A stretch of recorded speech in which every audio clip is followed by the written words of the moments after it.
So I have been wanting to do this video for a little while, and I want to show you why self-care is not selfish, and I'll explain how it's come to light today for me to do this. So people think self-care is selfish. You have to put others first because that's going to be more important than looking after yourself, and it's not. And when we fill other people's cups and we don't fill our own, it doesn't end well. So I have an empty cup and I have a cup that's nearly full of water. I didn't want to spill it, but pretend that's full. Now, the majority of the time, your cup probably isn't even full to be able to give to other people. It's, it might be nearly empty. It might be, half full.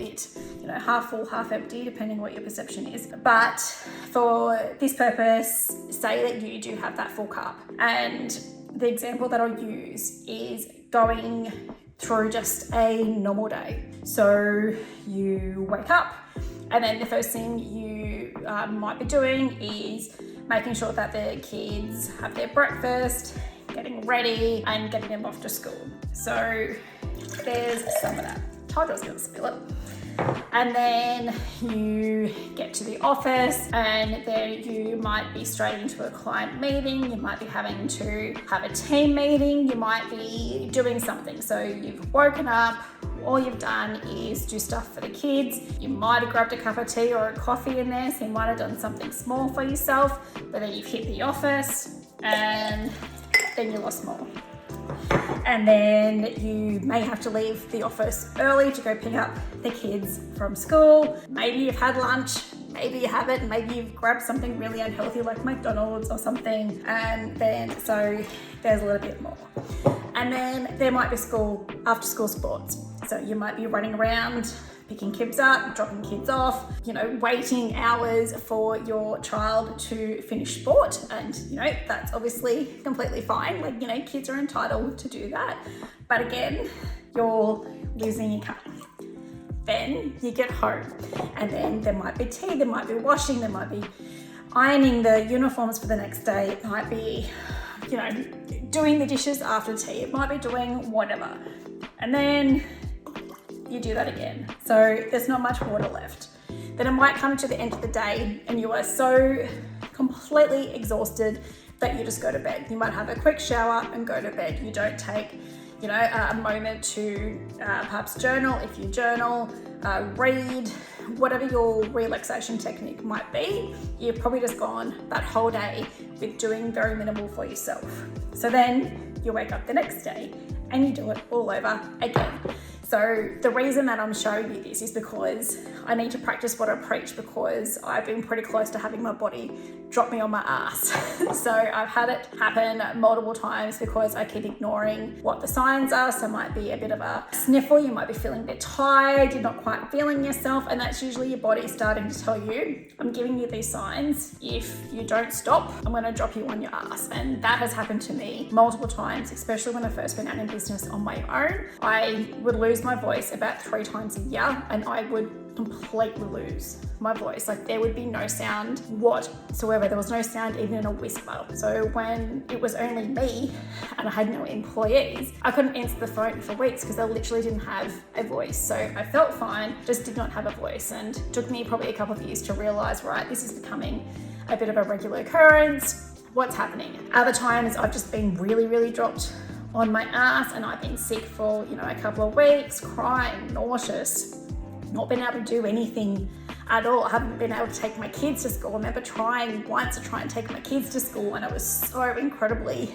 unwell and I wanted to get my kids to school because it was a Mother's Day store, so they're really concerned that they're going to get there late or they weren't going to get me anything. So I remember kind of prepping myself up. I remember having my water, I remember having food, I remember having a bucket, I remember having a towel. I remember everything. I'm driving with this towel and the bucket on my lap to get my kids to school because they were worried they're going to miss out on the Mother's Day store. So that's literally what I've done. Now, kids don't need to see that, and you don't need for that to happen. It shouldn't get to that extreme, and it got to that extreme because I kept ignoring the warning signs. And I know last weekend and once this week, I was pretty close to being dropped on my ass. So today I have not done too much at all.